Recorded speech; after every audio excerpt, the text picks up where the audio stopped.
Come on everybody. Very good evening, very good evening. Question number 1 आप लोगों की screen पर आते ही फटाफट से आते ही वीडियोस को लाइक करो, शुरू हो जाओ। कम on everybody,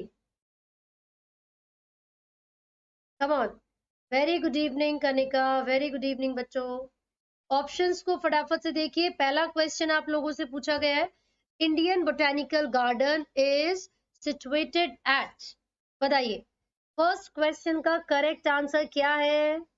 come on, go for it. Question number 1, you will be getting 20 seconds for each question. तो आपका सारा ध्यान होना चाहिए क्वेश्चंस के आंसर करने पर, ठीक है।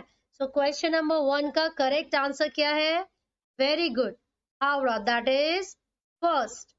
Very good.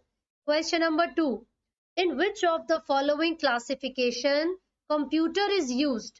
बच्चों इन चारों में से किसके अंदर हमें सारा का सारा जो डेटा है उसको स्टोर करके रखना होता है ना, कंप्यूटर में। चलो come on Jatin. Question number 1, which one, question number 2 है। क्वेश्चन नंबर 2 पर आ चुके हम, बताइए। हावड़ा बीड़ी बंडल 500 तो बाद में कर लेना, इसका करेक्ट आंसर बताओ। रंजिता, नो अर्पित, करेक्ट आंसर है बच्चों phonetic, that is a. Phonetic classification में हम सारे डेटा को स्टोर करके रखते हैं कंप्यूटर में। वेरी गुड मनन।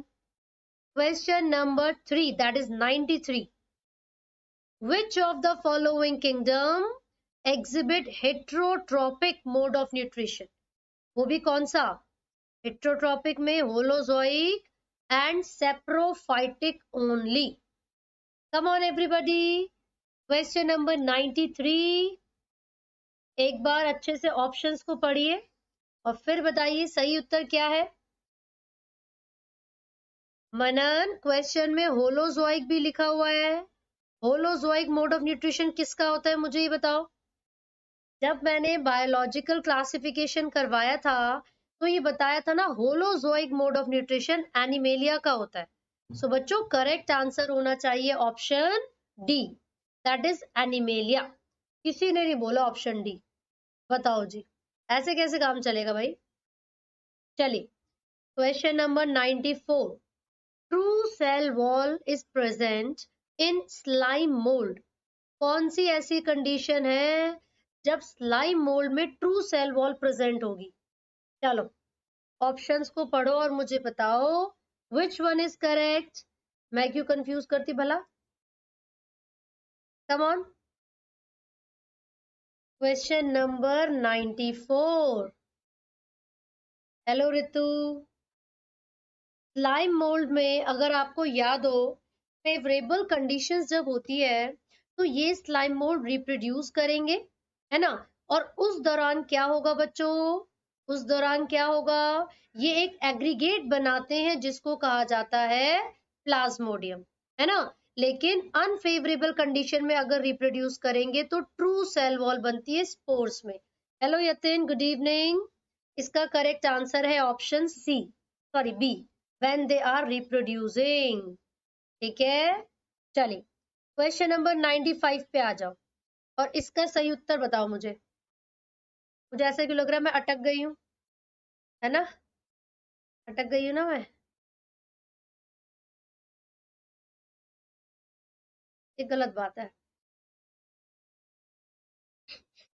आप ठीक है क्या, मैं ऐसा ही पोज दे देती हूँ, अगर अटकूंगी भी तो उस पोज में। चलो फटाफट से बता दो उस क्वेश्चन का सही उत्तर। क्वेश्चन नंबर 95, चलिए बताइए। ये तो बहुत सिंपल है। Come on Yatin, Manan, Aruna, very good, very good evening Jaspreet. बच्चों वायरसेस आर ऑब्लिगेट पैरासाइट, बहुत बढ़िया। नेक्स्ट क्वेश्चन, ये बताइए। क्वेश्चन नंबर 96, क्वेश्चन नंबर 96, ये जो चार ऑप्शंस आपके सामने दिए हुए हैं उसमें ये ए है, ये बी, ये सी एंड डी, ठीक है। अब पढ़ो एक बार क्वेश्चन को अच्छे तरीके से और फिर मुझे बताओ करेक्ट आंसर क्या है। चलो कम ऑन अंजलि, ओ अंजलि, एकदम मस्त क्वालिटी आ रही है। मैंने अभी 720 पिक्सल्स पे करके देखा, बढ़िया दिख रही हो एकदम। तुम भी करो 720 पे। चलो बच्चों सोच समझ के आंसर देना। क्वेश्चन में क्या पूछा है, ए और बी क्या होते हैं, है ना। ये पायरुविक एसिड था बच्चों, ये कोएंजाइम ए है, यहाँ पर NAD+ था। जब इन्होंने पायरुवेट डिहाइड्रोजिनेस की प्रेजेंस में रिएक्शन किया तो ये पायरुविक एसिड किस में बदलेगा, एसिटाइल कोएंजाइम ए में। बेटा यहाँ पर 3 कार्बन थे ना, लेकिन यहाँ पर सिर्फ यहाँ पर क्या प्रेजेंट हो गया, 2 कार्बन का एसिटाइल कोएंजाइम ए, और 1 कार्बन किसकी फॉर्म में रिलीज हो गया, CO2 की। तो करेक्ट आंसर क्या होगा यतिन, बी होगा, acetyl coenzyme A and CO2। ठीक है जी, वेरी गुड मनन, बहुत अच्छे खुशी, क्या बात है। चलिए यहाँ पर आओ, वो कौन से प्लांट है जिनके अंदर पॉलन ट्यूब कैरी करके लाती है मेल गैमेट्स को टुवर्ड्स आर्किगोनिया, बताइए। चलो भाई, कौन है होशियार बच्चा जो सही उत्तर दे रहा है, let me see, come on everyone.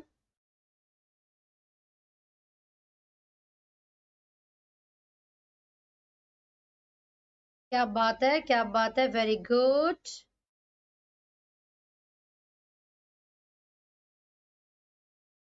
चलो, तो काफी स्टूडेंट्स करेक्टली आंसर करते हुए आगे बढ़ रहे हैं, बहुत बढ़िया बेटा। जिम्नोस्पर्म, ये एनसीईआरटी की ही लाइन है, आपने देखा होगा एनसीईआरटी में लिखा हुआ है लास्ट वाले पैराग्राफ में जिम्नोस्पर्म के, ठीक है।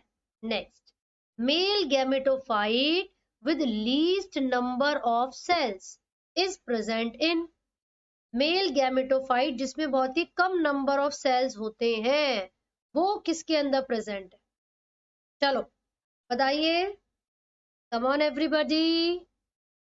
यस रोहू, मैंने पहले भी बताया था ये।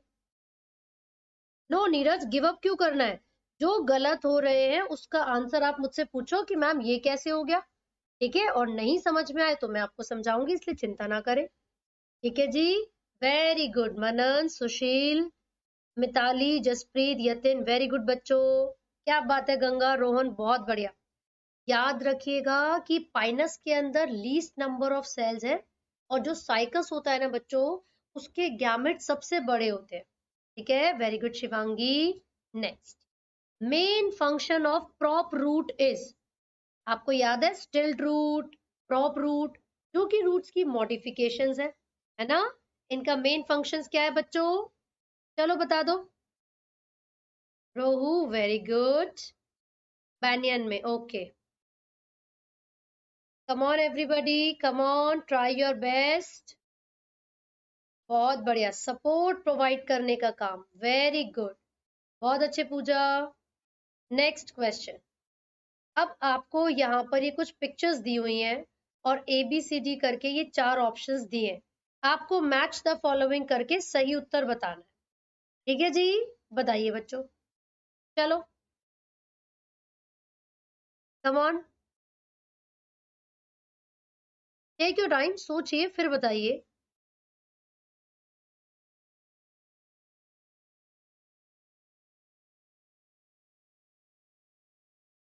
चलो भैया, सोच समझ के उत्तर दीजिए। Okay Hasan ji and Ritu, Yatin, Khushi, very good, the correct answer is C. बच्चों चाइना रोज के लिए यहाँ पर क्या आना चाहिए, ऑल्टरनेट आना चाहिए, ठीक है। एल्स्टोनिया के लिए वर्ल्ड होना चाहिए, गुच्छा जिसमें होता है, और कैलिट्रोपिस के लिए ऑपोजिट होना चाहिए, right, very good Yashraj. Next, tetradynamous condition is found in, किसके एंथर या किसके स्टेमन में टेट्राडाइनेमस कंडीशन मिलती है, कोई बात नहीं रोहू, डोंट बी ओवर कॉन्फिडेंट, चलो इसका उत्तर दो बच्चों।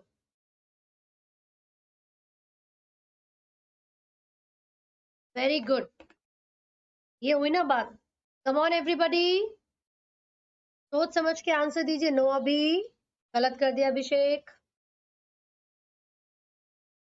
कम ऑन ट्राई करो, गलत होगा तो भी क्या, हम आपको बताएंगे सही उत्तर क्या है ना।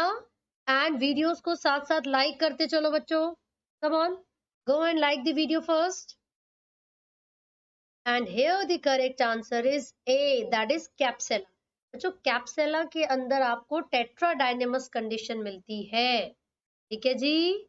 चलिए रॉबर्ट, अभी तो आए हो, कहाँ चले? Which of the following is commonly observed in gymnosperm but not observed in dicot plants? ये बताओ. जिम्नोस्पर्म में तो ये चीज मिलेगी लेकिन डाइकॉट प्लांट में नहीं मिलेगी. कौन सी चीज है वो? कम ऑन बच्चों. Question number 102. चलो सोच समझ के बताओ. वेरी गुड, बहुत अच्छे Yatin. Come on everybody, Jaspreet very good. Rohu बहुत बढ़िया. क्वेश्चन में पूछा है वो कौन सी चीज है जो जिम्नोस्पर्म में तो है लेकिन डाइकॉट में नहीं है.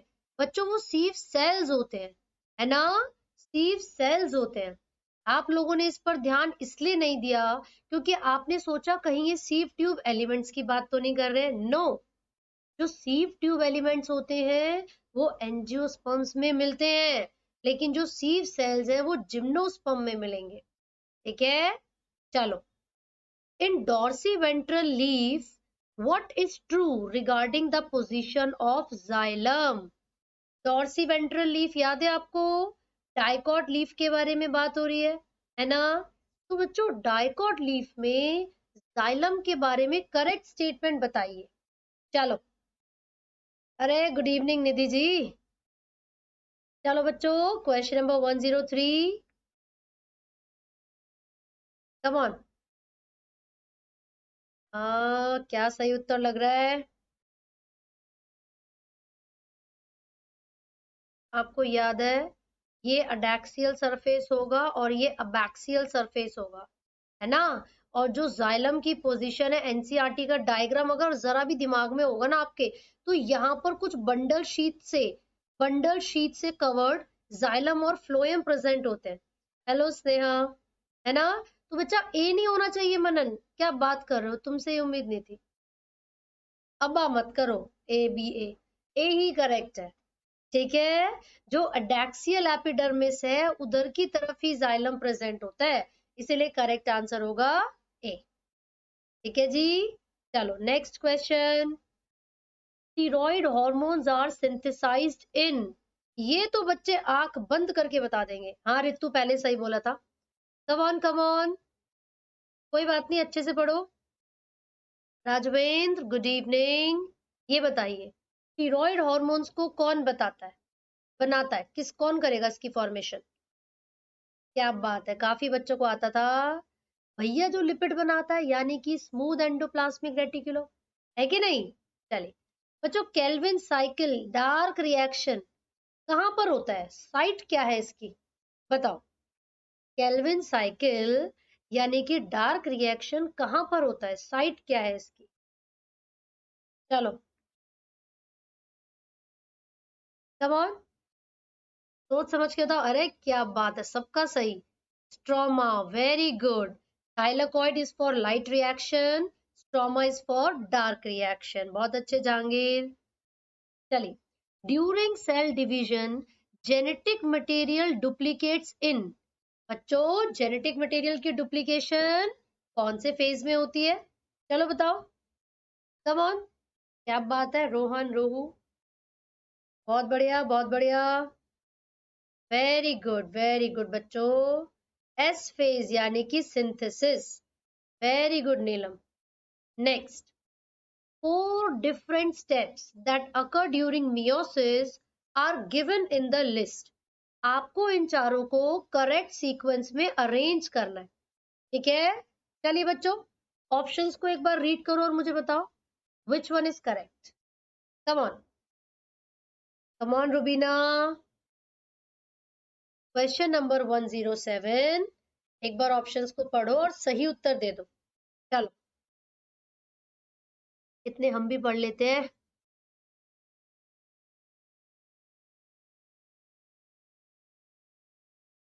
अरे वाह, ऑप्शंस को पढ़िए बच्चों, तभी आंसर दीजिएगा. वीडियोस को लाइक करते चलो, साथ साथ चलो. Come on.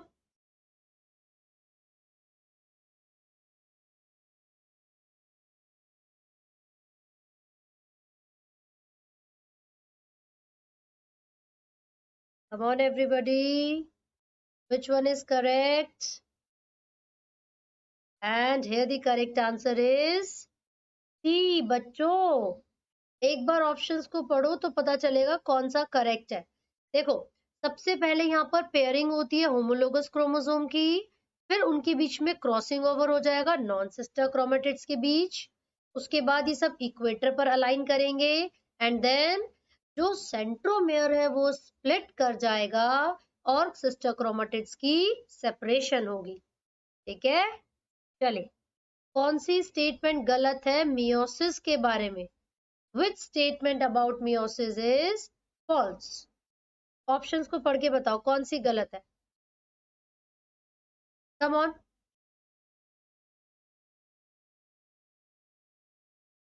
अच्छे से पढ़ो।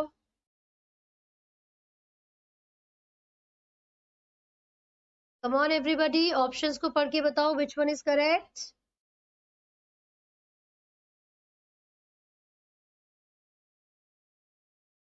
Very good Jahangir, very good. No Yatin, no Sushil. Yes Rohu, क्या बात है।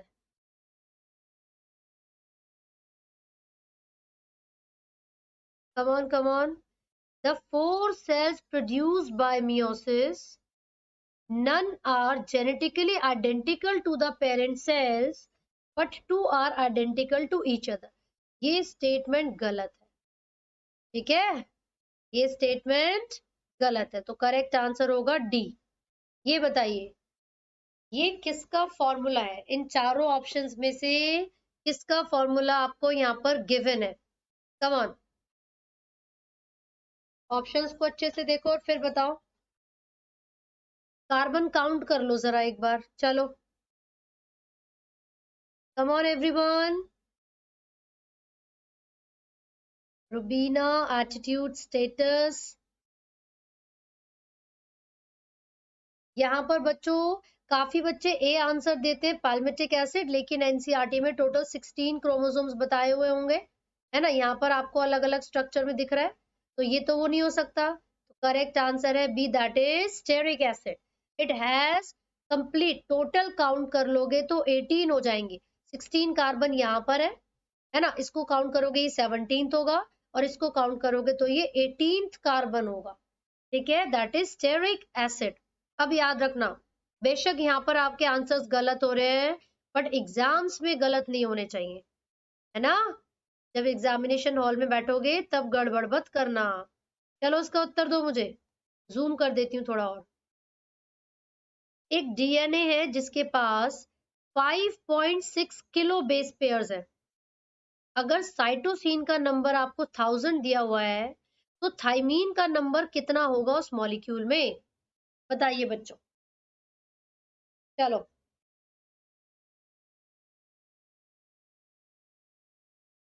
आराम से सोच समझ के आंसर दो। 5.6 kilo base pair, 5.6 kilo base pair है। अब तो हिंट मिल गई होगी आपको, बता दो चलो। वेरी गुड, बहुत अच्छे यतिन।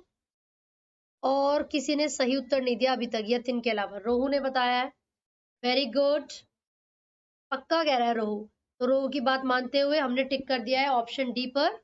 देखो बच्चों कैसे, 5.6 किलो बेस पेयर का मतलब है, अगर मैं 5.6 को 1000 से मल्टीप्लाई कर दूं तो हमारा आंसर आ जाएगा 5600 बेस पेयर्स, है ना। तो आंसर हो जाएगा बच्चों 5600 बेस पेयर। अब एक बात बताओ, इस 5600 बेस पेयर में से 1000 अगर साइटोसिन है, राइट, तो 1000 ही सी का कॉम्प्लीमेंट्री क्या होता है? जी होता है ना। तो 1000 ही क्या होंगे? जी होंगे। तो भैया इतने में से 2000 तो हटा ही दो आप, बचे कितने? 3600। तो बेटा जो 3600 बचे हैं वो ए और टी दोनों को मिलाकर होते हैं, तो दोनों को हाफ हाफ कर दो, आंसर कितना आ गया? 1800। क्लियर है बच्चे? Next question, glycosidic bond results from, जब ग्लाइकोसिडिक बॉन्ड की फॉर्मेशन होती है तो कौन से प्रोसेस के रिजल्ट में होती है? बताइए। चलो, बहुत सिंपल है ये तो। एनसीईआरटी का ये बच्चों, एनसीईआरटी का।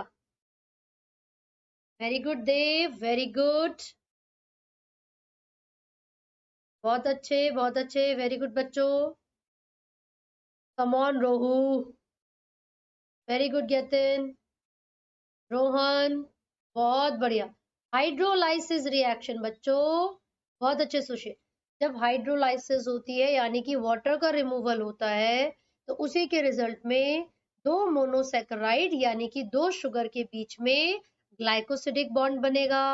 और बेटा इसी रिएक्शन के दौरान दो अमीनो एसिड्स के बीच में पेप्टाइड बॉन्ड भी बनता है। ठीक है, चलिए ये बताइए एंजाइम्स के बारे में कौन सी स्टेटमेंट गलत है।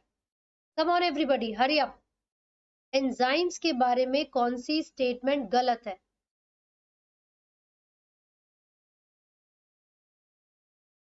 एक सेकेंड एक सेकेंड, ये बी नहीं होना चाहिए, ए होना चाहिए, डिहाइड्रेशन। हाइड्रोलाइसिस नहीं, मैंने बोला वाटर का रिमूवल, लेकिन टिक बी पे कर दिया। बच्चों वाटर का रिमूवल हो रहा है ना, इसलिए डिहाइड्रेशन होगा, है ना, हाइड्रोलाइसिस नहीं। हाइड्रोलाइसिस का मतलब तो वाटर का ब्रेक डाउन हो जाएगा ना, तुम लोग भी ना बताते नहीं हो बच्चों। डिहाइड्रेशन का मतलब है रिमूवल ऑफ वाटर, है ना। तो जब वाटर का मॉलिक्यूल रिमूव करेगा, उसी के दौरान ग्लाइकोसिडिक बॉन्ड बनेगा मोनोसेकेराइड के बीच में। तो the correct answer is a, so sorry. ठीक है जी, ये बताओ गलत स्टेटमेंट कौन सी है एंजाइम्स के बारे में। चलो पढ़ो जरा सारे ऑप्शंस, कम ऑन बच्चों, अच्छे से पढ़ लो फिर बताना। गलत स्टेटमेंट पूछी है ना। हेलो सौरभ, कम ऑन बच्चों। पहली स्टेटमेंट है कि भैया नैरो रेंज ऑफ टेम्परेचर या पीएच में ही काम करेगा। दूसरी है ऑप्टिमम वैल्यू से नीचे होगा ना तो उसकी एक्टिविटी डिक्लाइन हो जाएगी। तीसरी है ऑप्टिमम वैल्यू से ज्यादा होगा तो एक्टिविटी इंक्रीज हो जाएगी। और चौथी स्टेटमेंट है कि भैया इनहिबिटर अगर क्लोजली रिजेंबल करेगा सबस्ट्रेट से तो क्या होगा, उस एंजाइम की एक्टिविटी को इनहिबिट कर देगा, and this is called competitive inhibitor. अब इन चारों में से सही कौन सी और गलत कौन सी? वेरी गुड, सी वाली एकदम गलत है, क्योंकि वो इंक्रीज नहीं होती बच्चों। हमेशा याद रखना, ऑप्टिमम वैल्यू से कम या ज्यादा अगर पीएच या टेम्परेचर है तो कभी एक्टिविटी इंक्रीज नहीं होगी। ये बताओ एक्टिव के plus exchange for stomatal movement कौन से साइंटिस्ट ने बताया था कि opening and closing of stomata के प्लस आयंस की मूवमेंट के ऊपर डिपेंड करती है? बताओ बच्चों, टेल मी।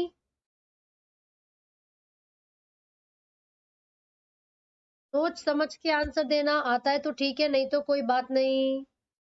चलो very good, live it, very good बच्चों, दिस इज एब्सोल्युटली करेक्ट। चलिए अब आपसे पूछा है एक्टिव ट्रांसपोर्ट कौन सा होता है। बच्चों एक्टिव ट्रांसपोर्ट कौन सा होगा, बताइए। कम ऑन राधिका,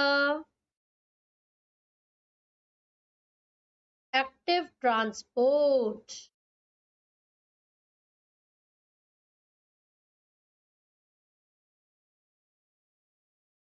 क्या लगता है?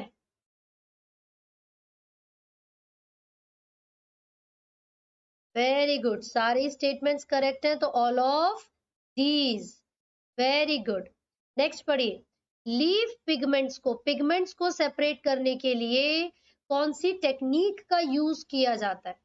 कौन सी टेक्निक का यूज किया जाता है, बताइए।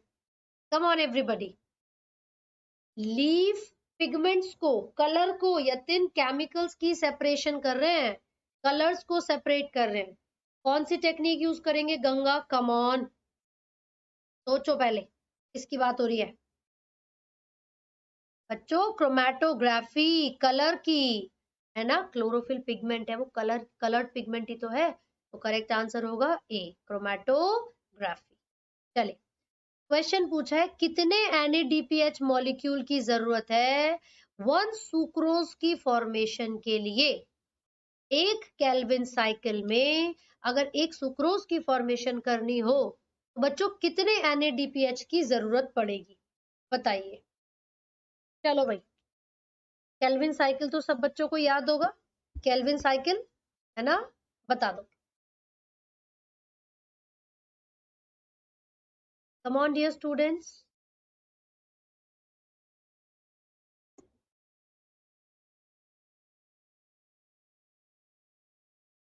ओके, ठीक है। जो सभी बच्चे ए आंसर बता रहे हैं ना बच्चों, आपका कॉन्सेप्ट बिल्कुल क्लियर है, लेकिन पता है प्रॉब्लम कहाँ आ रही है? प्रॉब्लम यहाँ आ रही है कि आपने जब केल्विन साइकिल को पढ़ा था, तब आपने ग्लूकोज की फॉर्मेशन के बारे में पढ़ा। तो उस दौरान आपने देखा था भैया ग्लूकोज के लिए 12 NADPH की जरूरत है, ये तो आपको याद था, वेरी गुड। लेकिन यहाँ पर सुक्रोज की बात की है बेटा। बेटा ग्लूकोज में 6 कार्बन होते हैं, लेकिन सुक्रोज में कार्बन की मात्रा डबल हो जाती है। तो NADPH को भी 12 को मल्टीप्लाई करना पड़ेगा 2 से, तो आंसर आ जाएगा 24 NADPH। सही पकड़े हैं रोहू बेटा। चलिए, सुक्रोज की बात हो रही है बच्चों। अगर यहाँ पर सिर्फ ग्लूकोज की बात होती तो 12 NADPH हो जाता, लेकिन यहाँ पर सुक्रोज की बात हो रही है बच्चों, इसलिए करेक्ट आंसर क्या होगा?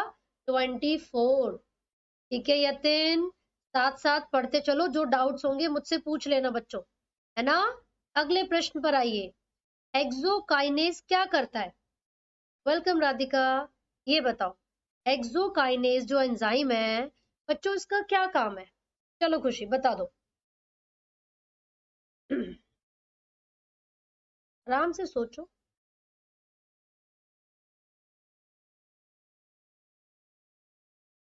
हाँ जी, ओके। अगर आपको ग्लाइकोलाइसिस का पाथवे याद है, EMP पाथवे, तो उसमें सबसे पहला ही स्टेप कौन कैटेलाइज करवा रहा था? हेक्सोकाइनेज करवा रहा था, है ना? तो बच्चों ये क्या कर रहा था? ग्लूकोज को बदल रहा था ग्लूकोज 6 फॉस्फेट में। यानी कि ये क्या करता है? फॉस्फोराइलेशन ऑफ शुगर, यानी कि शुगर के अंदर फॉस्फोरस की एडिशन कर रहा है। किसकी एडिशन? फॉस्फोरस की। ठीक है, अगले प्रश्न पर आइए।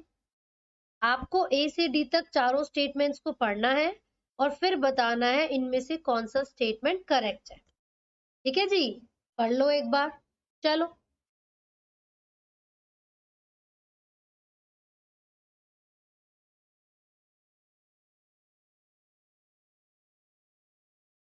पढ़ लो एक बार बच्चों।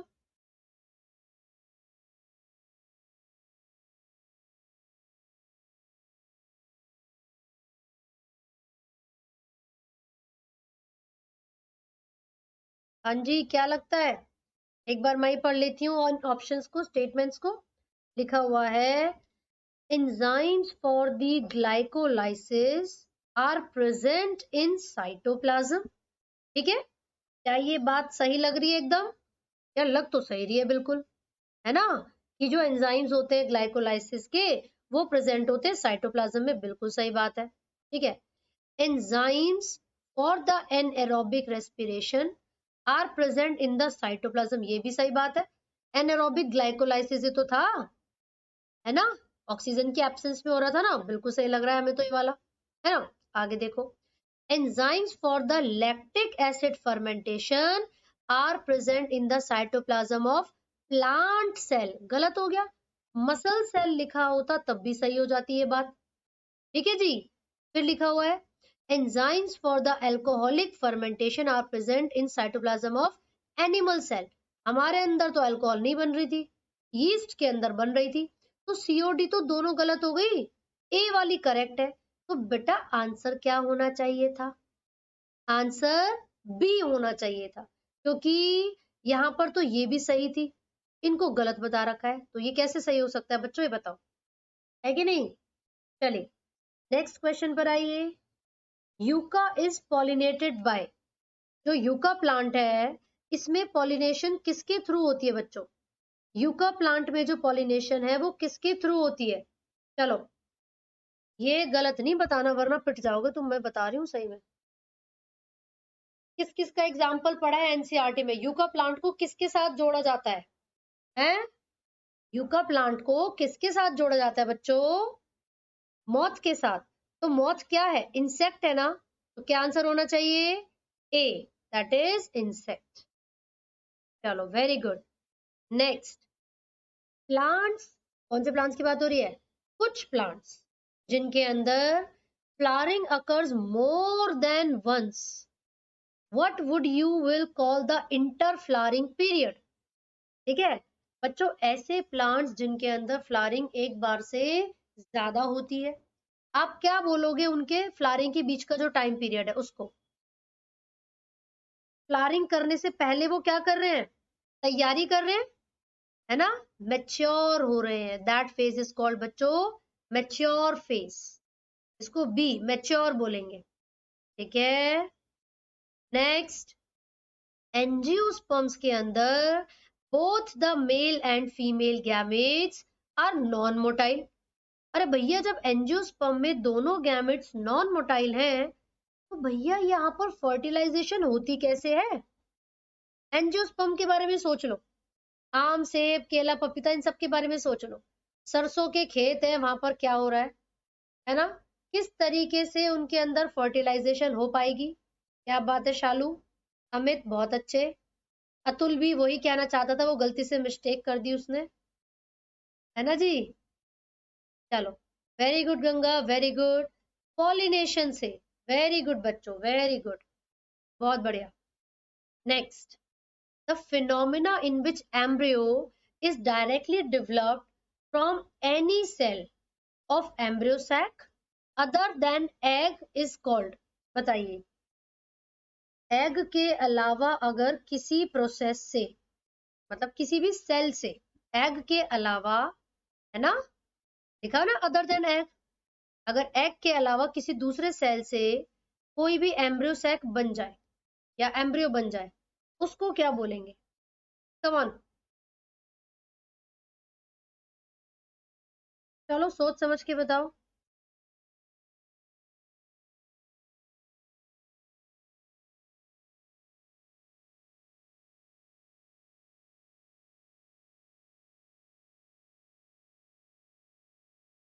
कम on everybody, apogamy, very good.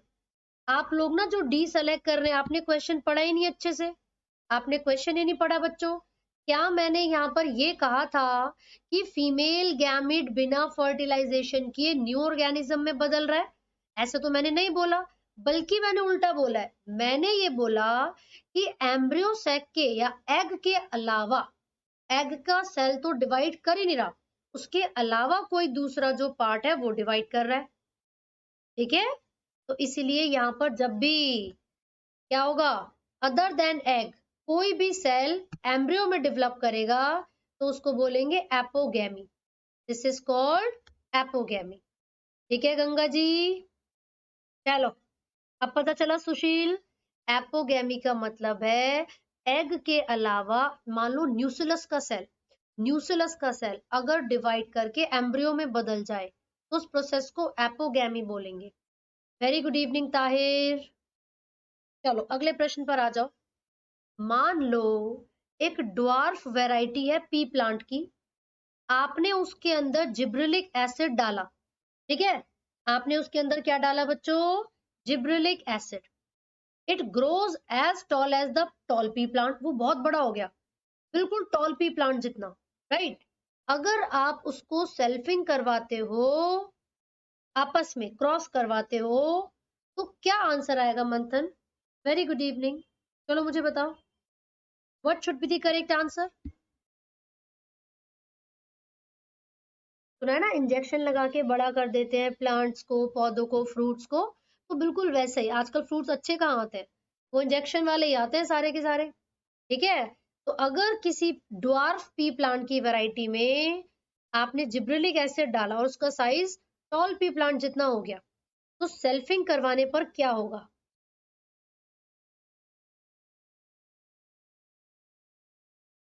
क्या लगता है? क्या लगता है बच्चों?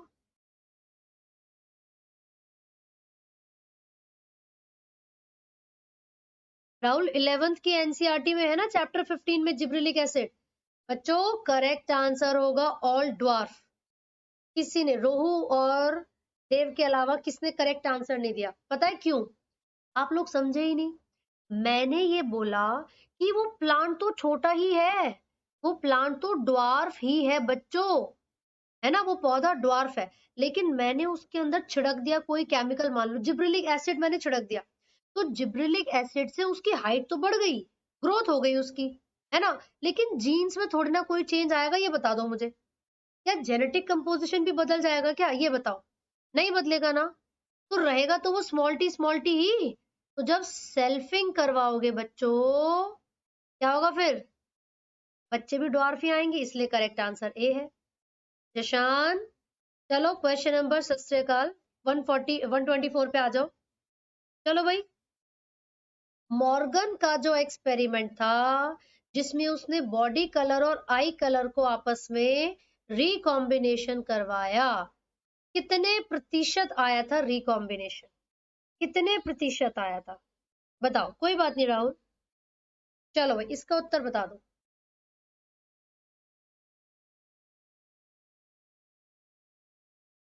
क्वेश्चन नंबर 124, बॉडी कलर और आई कलर की बात हो रही है, वो विंग्स की बात नहीं हो रही है जो तुम लोगों ने एनसीईआरटी में पढ़ा है, समझे? 2-3 केसेस हैं बच्चों उसके भी, है ना। यहाँ पर करेक्ट आंसर है 1.3%। तो जब बॉडी कलर और आई कलर की बात होगी ड्रोसोफिला के अंदर, तो उसका जो रिकॉम्बिनेशन की परसेंटेज है वो कितनी है बच्चों? 1.3। चलिए ये बताइए, पॉइंट म्यूटेशन हो रही है बच्चों, पॉइंट म्यूटेशन। ए की जगह पर जी आ गया, सी की जगह पर टी आ गया, सी की जगह पर जी आ गया और टी की जगह पर ए आ गया, ठीक है ना, राइट? तो बताओ किस तरीके का बदलाव है?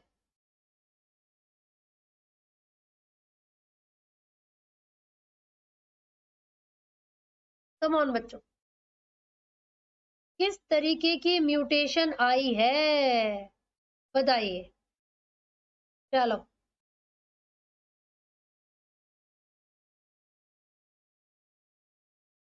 चारों के लिए अलग अलग है, ए और बी में से है करेक्ट आंसर, तो नितिन करेक्ट आंसर ए या बी में से है।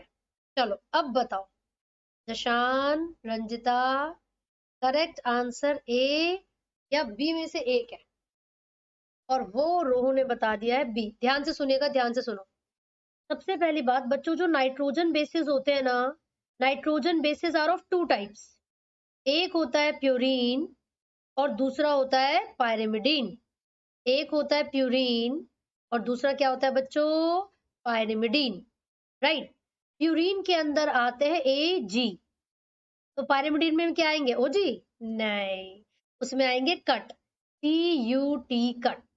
ए जी से मेरा मतलब था एडिनिन गुआनिन, यहाँ से साइटोसिन, यूरेसिल और थाइमिन, ठीक है बच्चों। एक बात सोचो, अगर कभी इस तरीके की म्यूटेशन आए कि एडेनिन चेंज हो जाए ग्वानिन में, तो एक प्यूरिन दूसरे प्यूरिन में तो बदल रहा है, इसको ट्रांजिशन कहते हैं, this is called transition.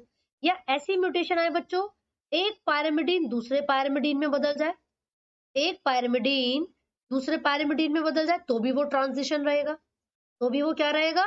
Transition, right. लेकिन अगर कभी ऐसा हो जाए बच्चों, अगर कभी ऐसा हो जाए कि एक प्यूरिन दूसरे पायरिमिडीन में बदल गया, एक प्यूरिन दूसरे पायरिमिडीन में बदल गया, जैसे कि यहाँ पर हो रहा था, तो इसको बोलेंगे ट्रांसवर्जन। क्या बोलेंगे बच्चों? ट्रांसवर्जन। यहाँ पर भी तो यही हो रहा है, प्यूरिन किस में बदल रहा है? पायरिमिडीन में, तो इसीलिए करेक्ट आंसर होगा ऑप्शन बी। सबको समझ आ गया ना? कोई भी डाउट हो तो पूछ लेना बच्चों, ठीक है? कम ऑन, आगे बढ़ते हैं। A plus G is equal to C plus T, ये जो फॉर्मूला आपको दिया था किसने? Chargaff's rule. क्या कहना चाहता है वो, किसके लिए एप्लीकेबल है वो, ये बताओ। हाँ रोहू, ये बच्चे मॉर्निंग क्लास में नहीं आते मुझे लग रहा है। रोज सुबह 10 बजे क्लास होती है बच्चों। क्लास 12th का चैप्टर नंबर 5 चल रहा है। ठीक है, रेगुलर रहोगे ना तो सुबह की क्लास में मैंने सब पढ़ा रखा है, आपको बहुत आसानी हो जाएगी आंसर्स करने में। Very good, this one is absolutely correct. Double stranded DNA के लिए ही ये एप्लीकेबल है, आरएनए के लिए तो बिल्कुल भी नहीं है बच्चों, क्योंकि आरएनए में थाइमिन होता ही नहीं है कि नहीं। ये बताइए कौन सी स्टेटमेंट बिल्कुल फुलफिल करेगी एक मॉलिक्यूल के उन कैरेक्टर्स को जिससे वो एक जेनेटिक मटेरियल की तरह एक्ट कर सके। चलो, कौन कौन से फीचर्स होने चाहिए बता दो। कम ऑन बच्चों, वेरी गुड खुशी, यतिन, शिवांगी। कम ऑन बच्चों, अरे रोहू तो आ जाएगा ना, 5th चैप्टर तो पढ़ा रही हूँ। वेरी गुड, एब्सोल्युटली करेक्ट, चारों ही स्टेटमेंट सही है, बहुत अच्छे हर्ष। क्वेश्चन नंबर 128, इनमें से कौन सी स्टेटमेंट करेक्ट नहीं है डीएनए फिंगरप्रिंटिंग के बारे में, बता दो। चलो, कौन सी स्टेटमेंट करेक्ट नहीं है।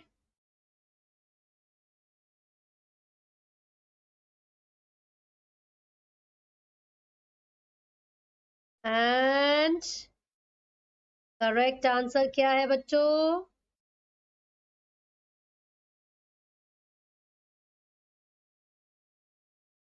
ऑप्शन बी, क्योंकि यहां पर लिखा हुआ है डीएनए की डाइजेशन लाइगेज करवाता है, बिल्कुल गलत बात है।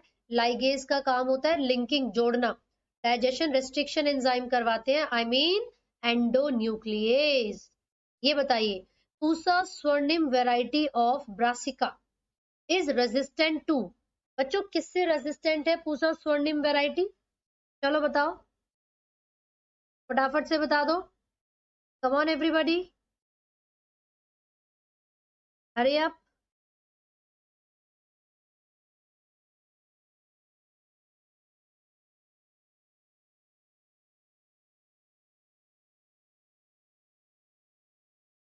हाँ जी, सो करेक्ट आंसर है बच्चों सी, वाइट रस्ट। ठीक है, वाइट रस्ट से रेजिस्टेंट है क्या, ब्रासिका की variety. Next question, soma clonal variations are, बच्चों सोमा क्लोनल वेरिएशंस किस चीज से आती हैं बताइए। कम ऑन,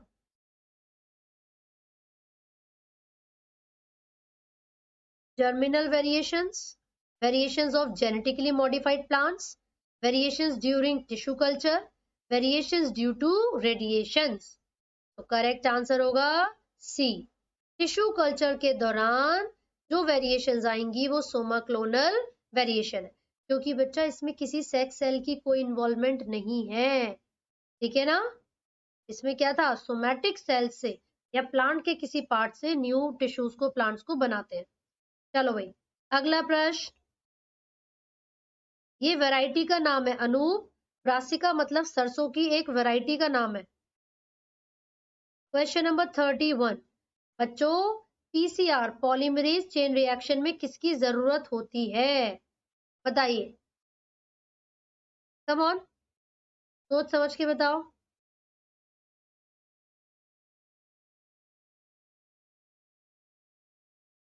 चलो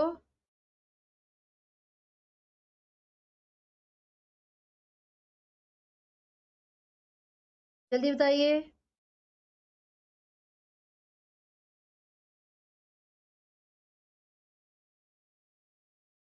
कम ऑन,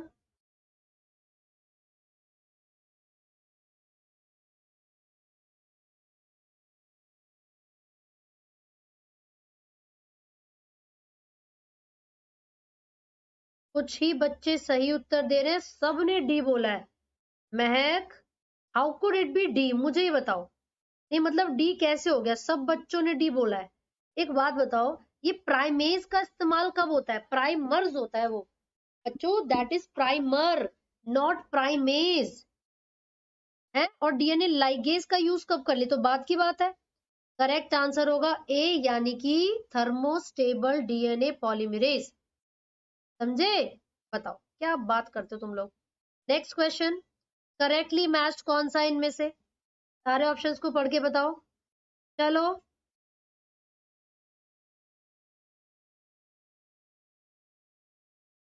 बताइए।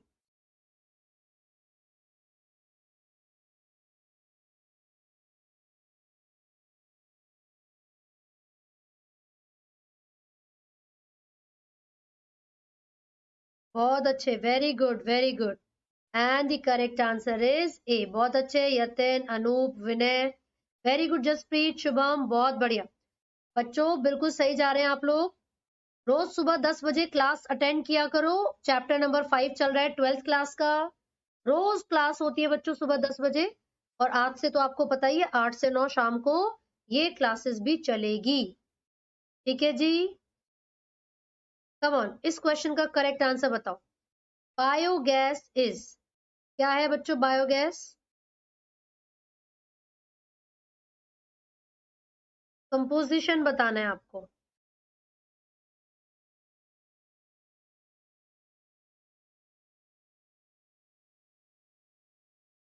ऑप्शंस को अच्छे से रीड करो। इरफान, वहां पर अभी क्लासेस नहीं चल रही हैं। वेरी गुड, करेक्ट आंसर है बी, उसमें कार्बन डाइऑक्साइड है, मीथेन है and hydrogen gas. Very good बच्चों।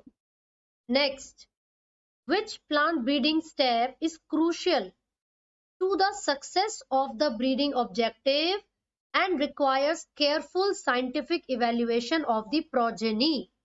प्रोजेनी की बात हो रही है, प्रोजेनी बच्चों की बात हो रही है। क्या ऑब्जर्व करना चाहोगे आप बच्चों में? यस, आप लोग बहुत लेट आए हो Sanya, you are late. Time से आया करो अब, ठीक है? कल से रोज सुबह 10 बजे और रोज शाम को 8 बजे। ठीक है जी।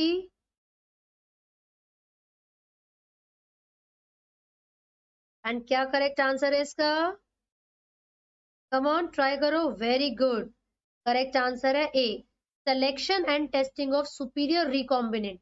ये चेक किया जाता है भैया रिकॉम्बिनेंट्स, यानी कि हमारे डिजायरेबल फीचर बच्चों में गए हैं, प्रोजेनी में गए हैं या नहीं, है ना?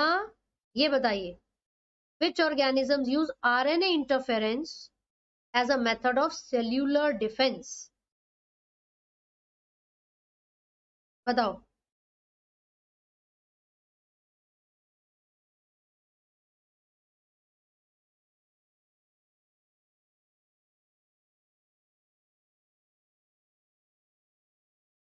चलो बताओ।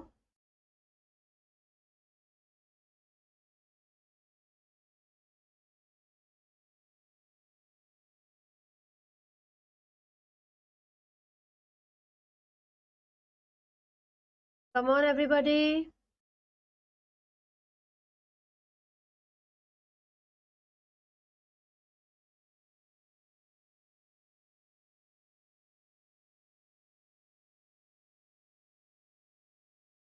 चले, और इसका सही उत्तर है बच्चों, correct answer is all eukaryotic organisms. ये तो एनसीईआरटी में ही है। This is a method of cellular defence in eukaryotic organisms, है ना? नेक्स्ट बताइए, क्वेश्चन को अच्छे से पढ़िए। चलो,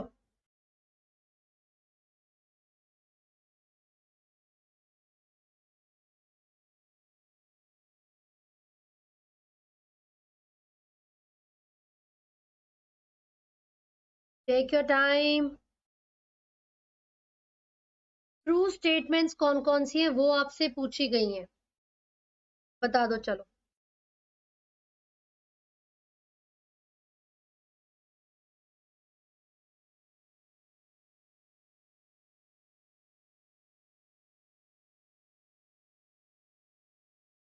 हो गया? And the correct answer is C. देखिए, bio war is the use of biological weapons against human या क्रॉप्स, बिल्कुल सही बात है ना, जो कि आजकल चली रही है वैसे। फिर बायो पायरेसी का मतलब है unauthorised use of bio resources या ट्रेडिशनल नॉलेज, बिल्कुल सही बात है। लेकिन बायो पेटेंट का मतलब ये नहीं है कि बिना प्रॉपर ऑथराइजेशन के बायो रिसोर्सेज का इस्तेमाल करना। बायो पेटेंट का मतलब है परमिशन लेना, ताकि हम ऑथराइजेशन की बात सुने, उनको कंपेंसेटरी जो पेमेंट है वो दे, और क्या करें बताओ, यूटिलाइज करें उन बायोलॉजिकल प्रोडक्ट्स को। ठीक है, नेक्स्ट क्वेश्चन पर आइए बच्चों। एंडेमिक प्लांट्स कौन से होते हैं? एंडेमिक प्लांट्स कौन से हैं बताइए।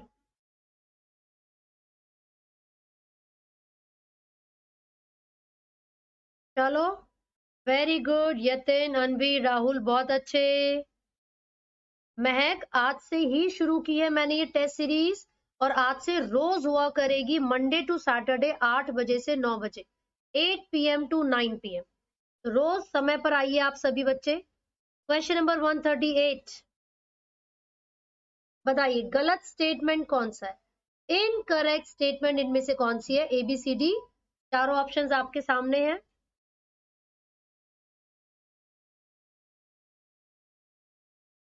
चलो भाई,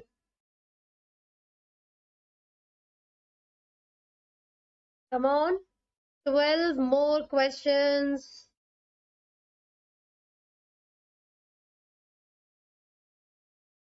वेरी गुड बच्चों, very good, is absolutely correct. गलत पूछा था ना, तो माइनस और जीरो होना चाहिए था यहाँ पे अमेंसलिज्म के लिए, है ना। चलिए, total amount of inorganic substance present in particular area at a particular time, ठीक है, इन एन इकोसिस्टम। बताइए क्या कहते हैं इसको? Inorganic substances. Come on everybody,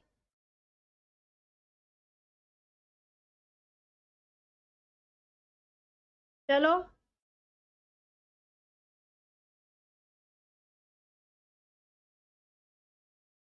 come on,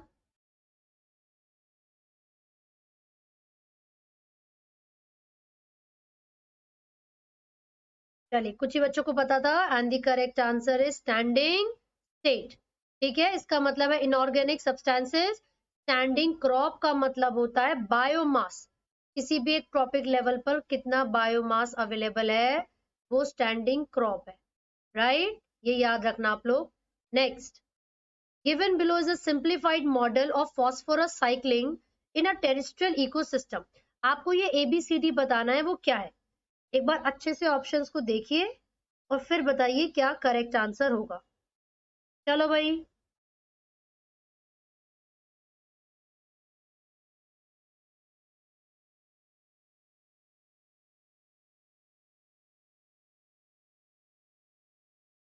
बताओ करेक्ट आंसर क्या लग रहा है? नो, नहीं, बिल्कुल नहीं।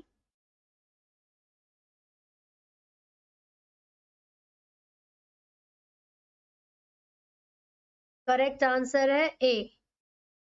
ठीक है, यहाँ पर प्रोड्यूसर है, यानी कि यहाँ पर प्लांट्स हैं जिनको कंज्यूमर ने खाया, फिर कंज्यूमर की भी डेथ हो जाएगी तो वो डेट्रिटस में बदल जाएगा।